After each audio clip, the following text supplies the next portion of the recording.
Morning, everybody. My name is Jeffrey Dralick, and I'm the community manager for Athletes for Care. I am joined by athlete ambassador, entrepreneur, writer, coach, you name it, jack of all trades, Mr. Derrick Furlow Jr. Derrick, how are we today? Man, I am incredible, Jeff. Thanks for having me on, man. Thanks. Good to see your face, man. Good to see yours as well. I always enjoy when we get to chat. You just are one of those people that always has like a nice, positive, radiant light around you, I feel like. And so no better way to start off a Monday, am I right?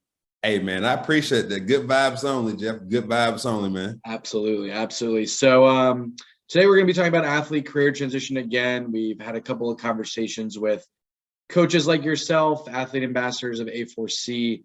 So before we get into talking about career transition, why don't you give us a little bit about yourself and your background?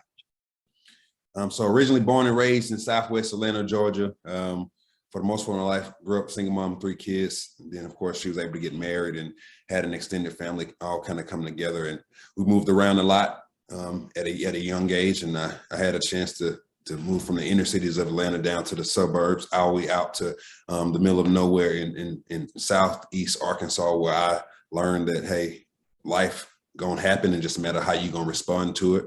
And that's when I took sports seriously, and that was able to get me to the University of Tennessee. Well, once I got there, I realized those NFL dreams and aspirations wasn't necessarily gonna go the way I thought it was gonna go. And at that point, I had a chance to see a lot of guys that came before me come back and seemed a little lost. And some guys that had went on to the league seemed a little lost when they were done. And what I realized was if I didn't figure out something, I was going to be on that same trajectory, that same path of just knowing what was next after this life that we call sports, or that grind to achieve that ultimate goal, which was to go play professional. So at that point, I just had to figure out who I was outside of what I did.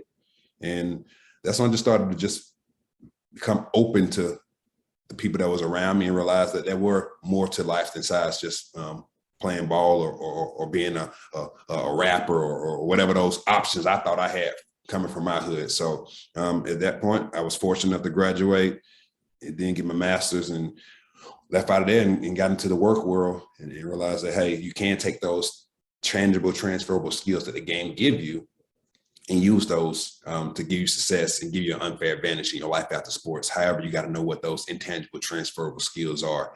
And one thing I didn't see was those intangible transfer skills being taught and being spoken to on athletic lingo and athletic language, where athletes can understand it. Hey, put in all this work, put in all this energy, grinding like I've grinded on this particular sport, whether it's baseball, softball, track, soccer, golf, and it don't pay off in the long run. Those things can't give me an unfair advantage in my career in the workforce as an entrepreneur, as a business owner, whatever that looked like. So that's when I was able to create the book, What's Next? How to Transition Like a Champion, wanting to take those intangible things that I was able to take away from the game and apply in my life after sports, and just be able to put it where it could be universally language for all athletes. So when they transition into their life after sports, they don't feel like their time was wasted. And they feel like they got some unfair advantage. They can go take it to this workspace and take those sports skills that they've learned and catapult themselves and their team in outside of the sports realm to another level. So that's what we've been doing.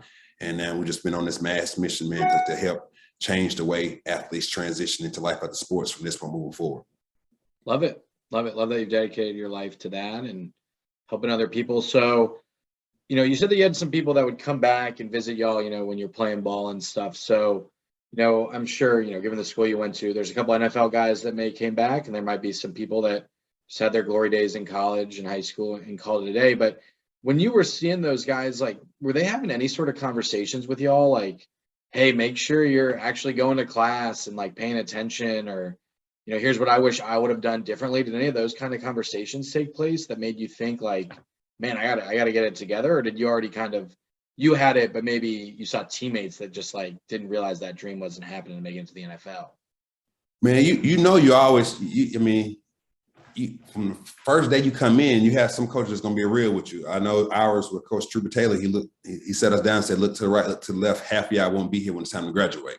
I mean, so from that real conversation to guys coming back, you hear that, hey, plan B, or what are you going to be doing? Because everybody ain't going to make it to the league. But for some strange reason, you think you're going to be that one that makes it, and you ain't going to not be the one that don't make it. So the ego is what gets you to that level that's going to put in that work anyway. So you got to kind of believe that to some degree, but at some point you got to kind of be a realist too. And like, okay, that is just one stepping stone. And if I do, all right, then what? And if I don't, then what? And you can't let it be looked upon as a plan B, because when looked upon as a plan B as an athlete, you're gonna like, well, I ain't gonna work on no plan B because this is gonna be my plan A and it's gonna work. So it's really was the perspective shift. So when I heard guys come back, you heard it, but you kind of took a deaf ear to it, blind ear to, because you're young, ego, a little arrogant. However, none of them really talked about those transferable skills that you can relate to and realize that, oh man, putting in this work and being committed in the weight room, showing I can show up consistently day in and day out.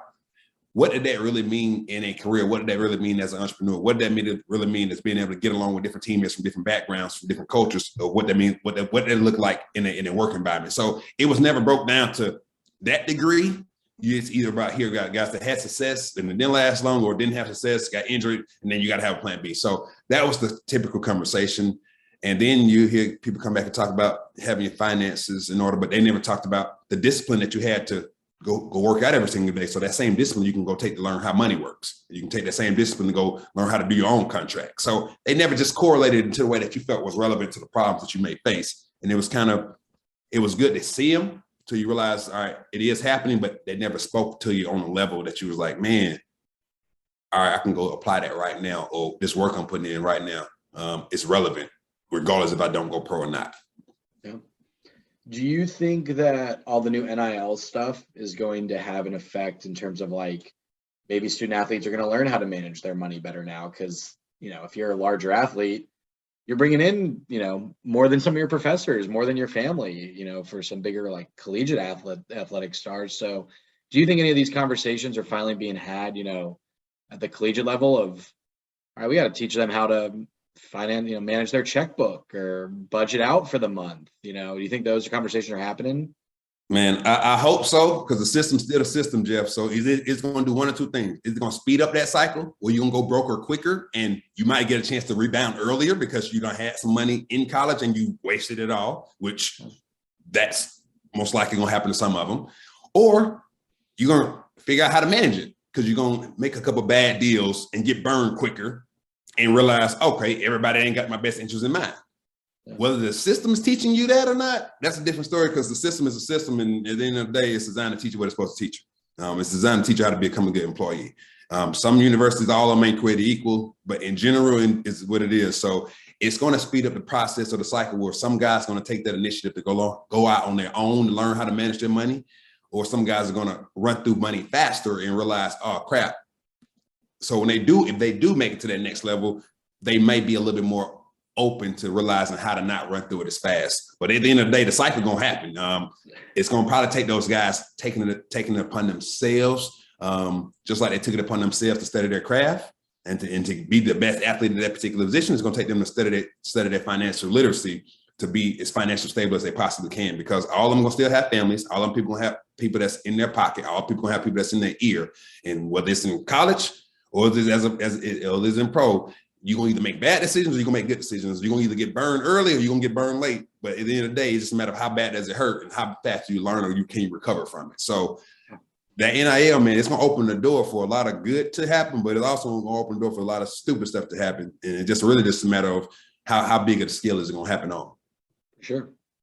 Yeah, great point. All right, I want to switch back to transferable skills, you said. So there's obviously a lot of transferable skills that you can take from your athletic career into the workforce. So what would you say when you're talking to people, when you're coaching people up, are kind of your top 3 transferable skills that you see or promoting? So I don't even try to give them my top 3. I give them real life, what I'm using, and then have them kind of figure out their own self-assessment. Because at the end of the day, you got different strengths. So from playing safety, one of my biggest deals, I had to know what was going on in the field, who was making mistakes and who wasn't, because I had to be able to fill in the gap of correct. So because if I get beat, I go from hero to zero real quick. So I'm the last man back there. So being able to see what's going on, my awareness was one of those biggest transferable skills that I'm able to use. Now, that awareness could be from growing up in the hood where you know something crazy is going to happen. So you got to be aware to get out of there before something dumb happens. But also on the field, being able to be aware, okay, what's going on over here, what's going on over there, and putting myself in position to not let a big play happen.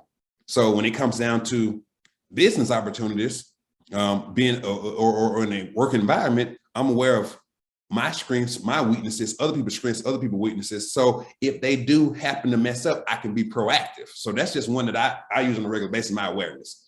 Second one that I use on a regular basis is team. When you put together your starting lineup, whether it's basketball, track, soccer, whatever, you want to have people that got strengths and weaknesses. And when you put them together, they become a solid collective group. Well, when you build an organization, some people are going to be better at things than other individuals. Some people are going to be weaker at things than other individuals. But if you can put together people at what they do and let them play their role, the best being, you're going to have some role players, you're going to have some stars, and you understand that as an athlete. When you get into that entrepreneur space, if you're in a work environment or if it's your company, if you operate the same way, we've been taught that lesson all our life. But some people got the ego, they want to try to do it all, control it all, and they crash and they burn. Versus saying, hey, what did the game teach me over all these years? If I'm going to make sure I got the best quarterback, I want to make sure I go get the best tackle to guard his backside. I'm gonna make sure I can got the best blockers. I can get a good running back and make sure he can get the so he can open up the lane. So the thought process is, all right, what did I learn from the game that I can tangibly take away and use over here? Or what was I really good at that I know I'm really good at? And what was I terrible at that I know I'm probably gonna still be terrible at unless I work on it? So my first things first is awareness. Second thing, team awareness and just recruiting or putting the right people in position to win and understanding my role. A third one will be being proactive and studying the craft, studying the game. So film study. One of the biggest things that I took away from that one, and it's kind of crazy. When I first came out, I got into a full commission job. And I remember that first couple months I had some success. And then month 3, when I was on my own, I struggled. And I had to ask myself, all right, what made me a lead in sports? And I said, I was able to master my craft by how I studied the game. And I said, all right, what do we do on a regular basis that allowed me to study this game and master that craft? Well, first thing we did, every week we had a scouting report. So we would go through that scouting report. So once we get a scouting report, we knew the strengths, we knew the weaknesses, we knew the preferences that they like to run, the alignments, the assignments, all those things. And then, all right, once we got the scouting report, what we would do, we would go watch film on them. Once we watch film, we know the tendencies, the schemes, the strategies. All right, once we go watch film, we'll go through a walkthrough so we can go implement our schemes, our strategies to prevent them from doing what they do best. And then once we go through a walkthrough, we'll go to practice to go execute our schemes, our strategies to make sure we can get it right over and over and over again. And we will record that. And then what we will do, watch film on it, break it down, review it, make our corrections, do it again. Watch film on it, break it down, make our corrections, do it again. All through the week. So on game day, we would execute the highest level. So when I got into the sales game, I said, okay, well, I got to learn the company's credibility, the history, the whole 9 on this company. So I said, okay, first thing I'm gonna do, company credibility, history. I'm gonna learn this, figure out what the company does best, what's the goal, what's the mission. All right, so once I figured out what the company credibility, the history was, I said, okay, cool. I gotta learn the steps to the sale. I gotta learn what question I need to be asking these people. Why would they buy this thing? The whole 9, so the steps of the sale. So, okay, now I gotta be able to walk through this thing or pretty much practice it so I can see, am I asking the right questions, saying the right things, hear those objections, hear what they're going to say back so I can know how to have the right correction, rebuttal, or response to it. Well, I'm going to practice that against my peers. And once I'm practicing it with my peers, I'm going to record it. Once I record it, I'm going to get a chance to go watch what I said, how I said, did I respond the right way? What was the objection? What was my facial expression? How did they react when I said this? And I watched it over and over and over again and practice over and over and over again with my peers. So when I got in front of a customer that could actually buy this thing, it was like game day. So when I took that same philosophy that I learned the game, that's why I was able to go learn sales. And that's how I was able to take that same concept to learn entrepreneurship, but literally film study. Opponent week by week. It was a different opponent every week. They had a different strength, a different strategy, different players. But I was able to take those and we built from game to game to game. They got us better throughout that season. So when it came down to me, I just took that same philosophy into the sales space, into entrepreneurship, from opportunity to opportunity to opportunity. And over a period of time, you become elite at what you do over here on this end. But really, it was a sales. It was what I learned from film study. I call it 6-figure film study. I learned how to make 6 figures from film study, but when I was playing sports, and it never paid me necessarily on my dime when I was doing it in college, even on a short professional stint to now in the real world, everyday world, I can take those same intangible transferable skills that I do on a regular basis as an athlete and go put and use me to get paid. So that's one of those ones that hands down I use every single day. That's pretty easy, and we don't even think about it because it's a normal thing that we do. But in the everyday world, most people ain't film studying. Most people ain't breaking down what they did best, how they could have did it better, or rehashing what they need to be working on, or working on their strengths, working on their research. Most people ain't doing that. And athletes do that on a regular basis, and it can be transferable if they understand it. If it's talked to them, if it's broke down to them, if it's showed to them. And now when they get outside of this game, they didn't just waste time playing that game for the past 9, 12, 15 years.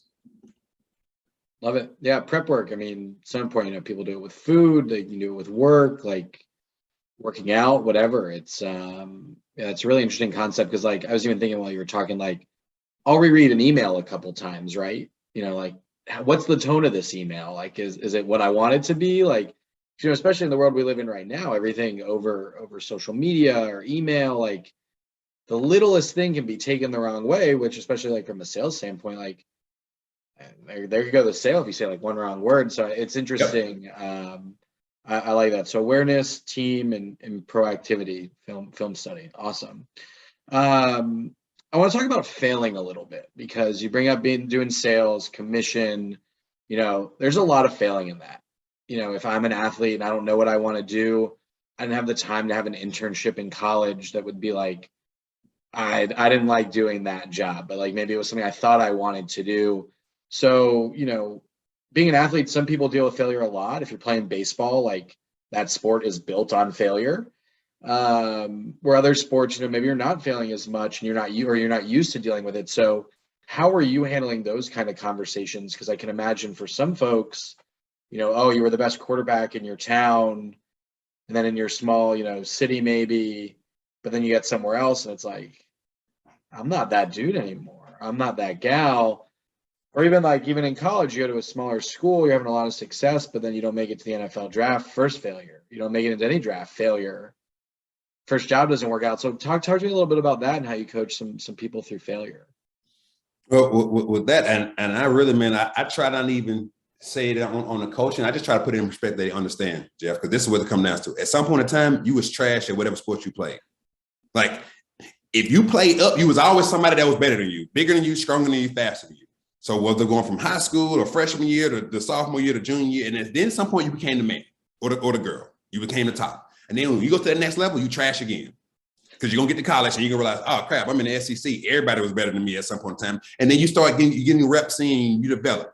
But in that process, what you develop is, one, in football, as a DB, we had to have short-term memory because you're going to get beat. Coach used to say they on scholarship too. So when you get beat, you got to realize they nice too. So that's a part of it.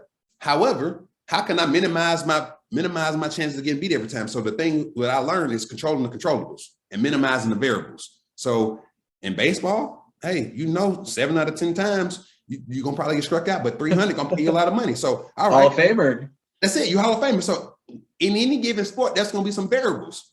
You got to minimize those variables and control the controllables. So one of the biggest things I realized is, look, as whatever you did, whether it was athletic or you became an entrepreneur, at some point in time, you sucked at it. You was not that good until you put that work in. In the real world, that's say 10,000 hours. So as an athlete, you don't put 10,000 hours in a lot of different things. And at some point in time, you became elite at it to a certain degree, whatever level, or certain different things that you are really good at, that you don't even think about, that you don't even question, that are really, really normal to you, but they're not normal to everybody else. So you just got to take those things for what they were and realize whatever lane you're in, whatever field you're going into, you may suck at it for a little while. You get your reps up, you get your mindset right, you continue to focus, short-term memory, or just go through those. Once you know what the variables are or the numbers, at some point in time, if you do it hard enough, long enough, just like you did in your particular sport, master that craft, you'll be elite. But you can't assume just because you was the best at this, as soon as you go to this next phase of your life, you're going to be just as good at it.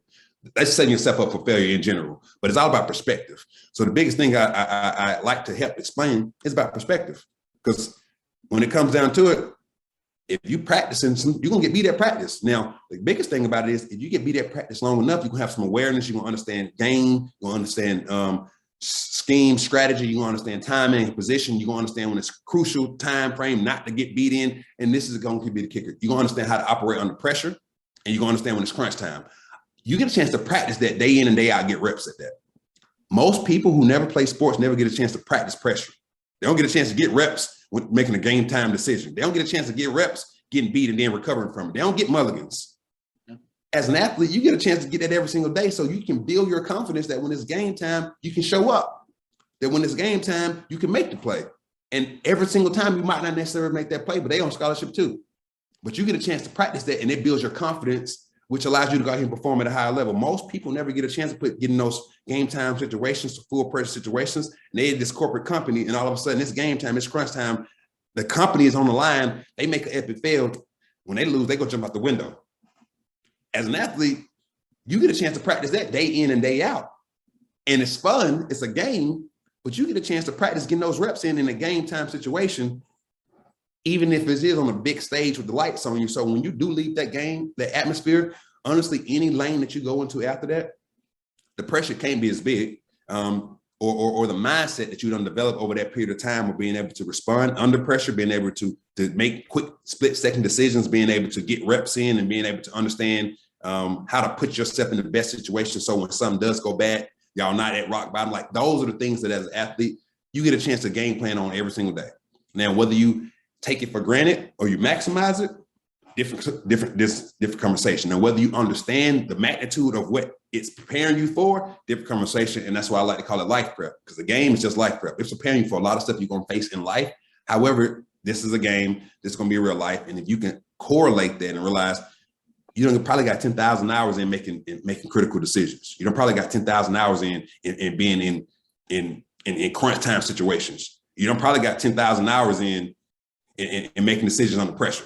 You probably got 10,000 hours in recovering, getting beat deep and then having to recover, making a play on the ball. Like, you done got reps in and doing stuff that most people never get a chance to practice. And if you can just take that same mindset to whatever you do next, you really are at an unfair advantage. Not a disadvantage. Who cares if you didn't get the internship? You don't put in more work than some people who got an internship. It might not necessarily be the actual work job, that the actual physical performances that you did, but the mindset and the mental, you don't have the chance to do that. Most people didn't get a chance to do that. And you don't have a chance to do it for a longer period of time. So that's that muscle that gets built. And if you're able to tap into that and correlate it into anything else you do outside of your sport, that's what guys dominate. Because the game is more mental. I mean, you're gonna do the physical too, but if you can get that mental part right, you get your mind right, everything else you do after your life after sports is gonna be successful, just because you already have been there, done it, and conquered the mindset. And that's the separator. So I like to say I train the mind, let everybody else train the grind, because if you can train your mind as an athlete, when you transfer anything else, it's the same core. It's just correlated. I call it my transition formula: take away, correlate, carry over. If you can do those things right there, you're gonna win with everything you do next. I love that. And I love how you bring it always back to the sport, right? So when you're coaching them, like, that's what they know. And it's interesting because, like, you hear a lot of athletes talk about, well, they didn't get X, Y, Z taught to them in college, or even in some of in the pro levels, they're not handling some of those conversations, right? Like 401k and checking and all those sort of things. But, it's interesting, like, one of the famous, to me, like, buzz questions in an interview was like, why are you over everybody else? Or like, what makes you special? So, like, if an athlete sits in and talks about just what you talked about, like, yeah, I might not have, these certain reps, but like my mental health and my drive and will is probably going to beat out 98% of the other candidates y'all have. Like, it's just outworking people. That's something that I've talked a lot about. I might not be the smartest guy in the room, but like, I'll outwork you. Facts. I'll outwork the next person. But also, I think then there's also the conversation of, are you actually putting in work? Are you just staying and saying, you're sitting by the bench and doing a couple curls?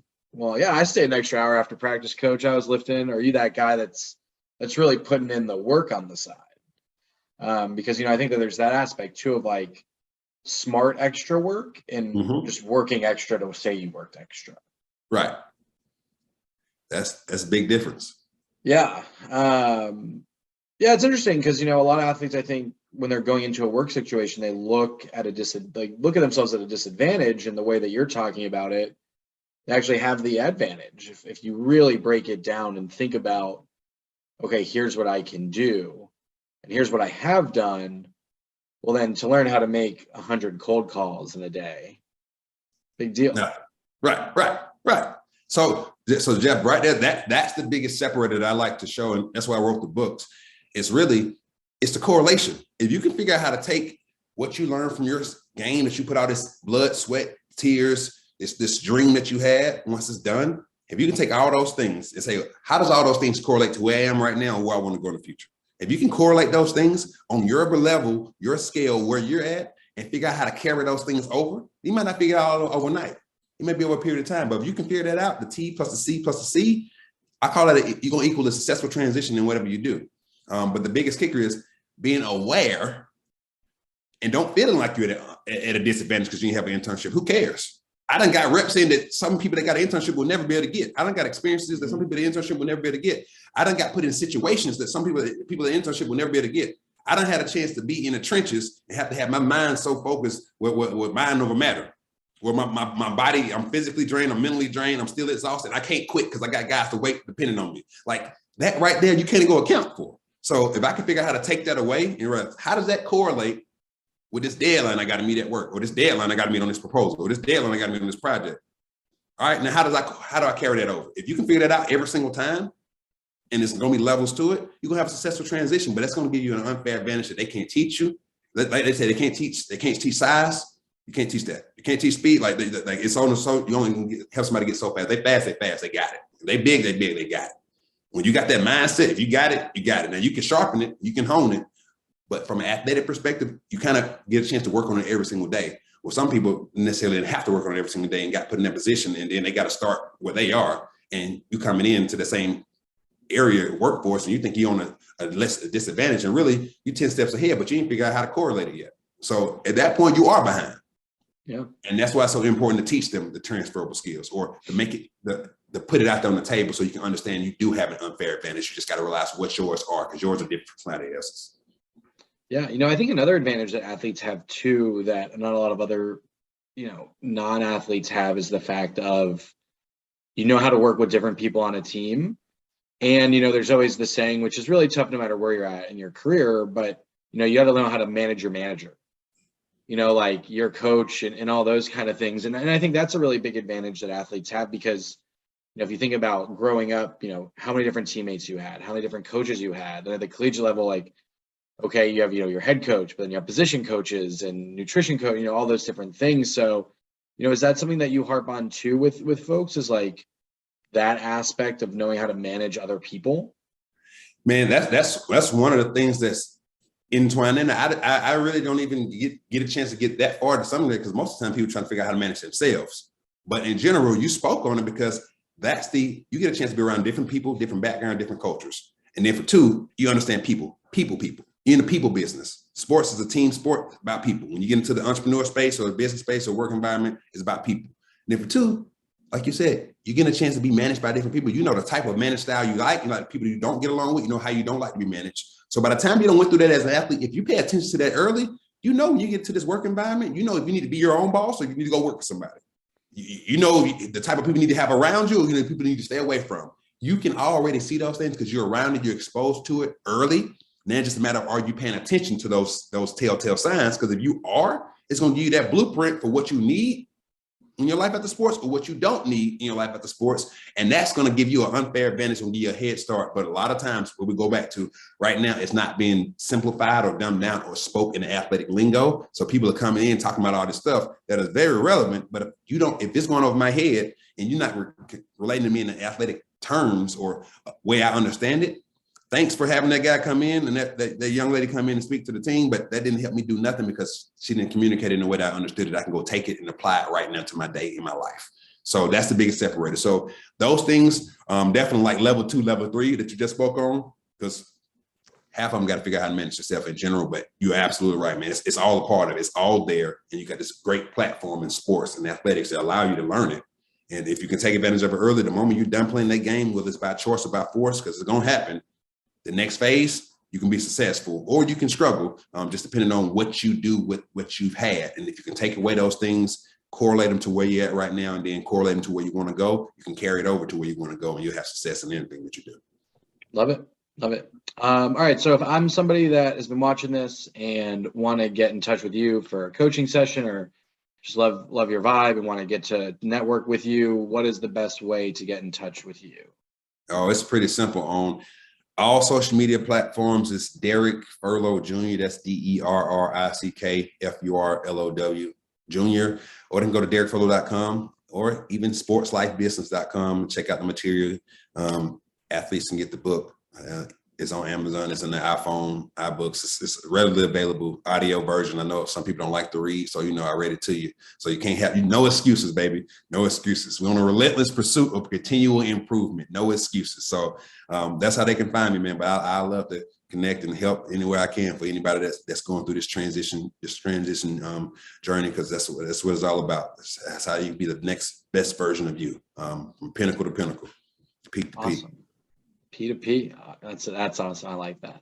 Well, Derrick, really appreciate your time today. Everybody, please make sure to go check out Derrick's stuff. You can find him on social media as well. Always good for a nice inspirational quote to get your day going. But Derrick, we love having you on the Athlete Ambassador. We appreciate everything you're doing, and thank you for your time today. Man, thanks for having me on. It's been a blessing. Thank y'all for what y'all do. Thank you.